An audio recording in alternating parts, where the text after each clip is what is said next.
మాకు జరిగిన అవమానం లాంటిది మీ మేడం గారికి, మీకు, మీ కోడల గారికి, మీ అబ్బాయి గారికి జరిగితే మీ ఫీలింగ్స్ ఎలా ఉంటాయో చెప్పాలని నేను కోరుకుంటా ఉన్నానండి. మేము బానిసలం కాదండి అయ్యా, పాకిస్తాన్ నుంచో ఆఫ్ఘనిస్తాన్ నుంచో వలస రాలేదండి అయ్యా, ఇక్కడే పుట్టాం, ఇక్కడే పెరిగామండి. కానీ నీచాతి నీచంగా మమ్మల్ని చూడటం, బాధించడం బాధగా ఉందని ముఖ్యమంత్రి గారు. రెండోది, తిరుపతి లడ్డు విషయంలో అబద్ధాల మీద అబద్ధాలు రోజు వల్లించడం సమాజం నవ్వుకుంటుందండి. భక్తుల యొక్క మనోభావాలు దెబ్బతింటున్నాయండి. గుళ్ళకి వెళ్ళకూడదు, గుళ్ళో పెట్టే ప్రసాదాలు తినకూడదని అభిప్రాయం మీ మాట బట్టి వారికి కలుగుతుందండి.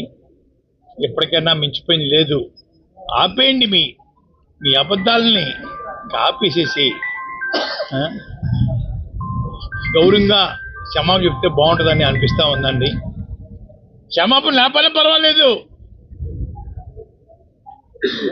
ఇక్కడితో ముగిస్తే మంచిదని కూడా అనుకుంటా ఉన్నానండి. ముగించకుండా సిబిఐ దర్యాప్తు మీద మళ్ళీ ఒక కమిషన్ వేయటం అన్నది ఏంటి మీ ఉద్దేశం? అందరినీ ముద్దాలకే పెట్టి జైల్లో పెట్టేద్దామనా ఏంటి ముఖ్యమంత్రి గారు? ఎన్నో రిపోర్ట్లు నెగిటివ్గా వచ్చాయే, ఎక్కడా పాజిటివ్గా లేదే.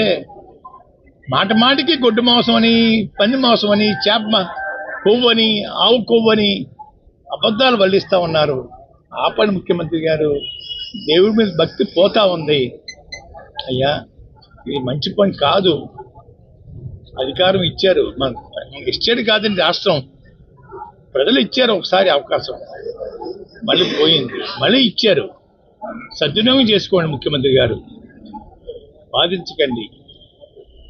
గౌరవంగా జీవించే మనుషులు గౌరవంగా జీవించనమనండి, అంతేగాని మీకు బానిసలుగా చేసుకోవడం కోసం మా ఇళ్ల మీద దాడి చేయించే కార్యక్రమం స్వచ్ఛ పలకమని చెప్పేసి నేను కోరుకుంటా ఉన్నాను.